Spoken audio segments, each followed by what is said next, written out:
નમસ્કાર દર્શક મિત્રો, મિસ્ટર ગુજરાત ન્યૂઝની અંદર આપ સૌનું હાર્દિક સ્વાગત છે।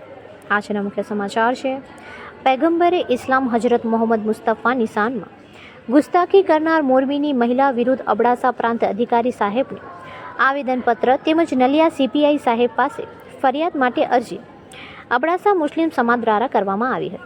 તારીખ 30/4/2024 આજ રોજ અબડાસા તાલુકાના મુસ્લિમ સમાજના આગેવાનો મળીને પ્રાંત અધિકારી સાહેબ શ્રી અબડાસાને આવેદનપત્ર તેમજ સીપીઆઈ સાહેબ શ્રી નલિયાને રજૂઆત કરવામાં આવી કે મોરબી મધ્યે ટૂંક સમય પહેલાં તારીખ 17/4/2024 એટલે કે પ્રભુ શ્રી રામના અવતરણ દિવસની રેલીના આયોજન દરમિયાન આરતીબેન નિલેશભાઈ જાકાસણી રહે મોરબી નામની વ્યક્તિ દ્વારા અભદ્ર ટિપ્પણી કરવામાં આવી છે, જેથી સમગ્ર મુસ્લિમ સમાજમાં રોષ ફેલાયો છે અને સમગ્ર મુસ્લિમ સમાજની લાગણી દુભાઈ છે।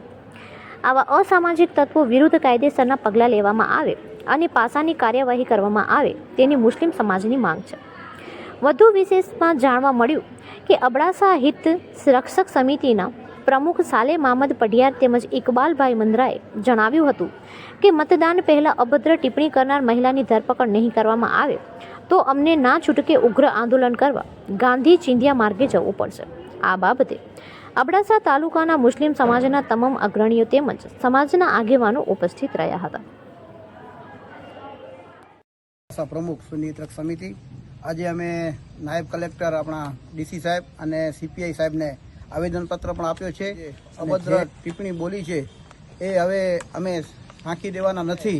જો પગલાં નહીં લે તો અમે 8-10 દિવસમાં ઉગ્ર આંદોલન અને ધરપકડ થાય એવું મારું કહેવાનું છે।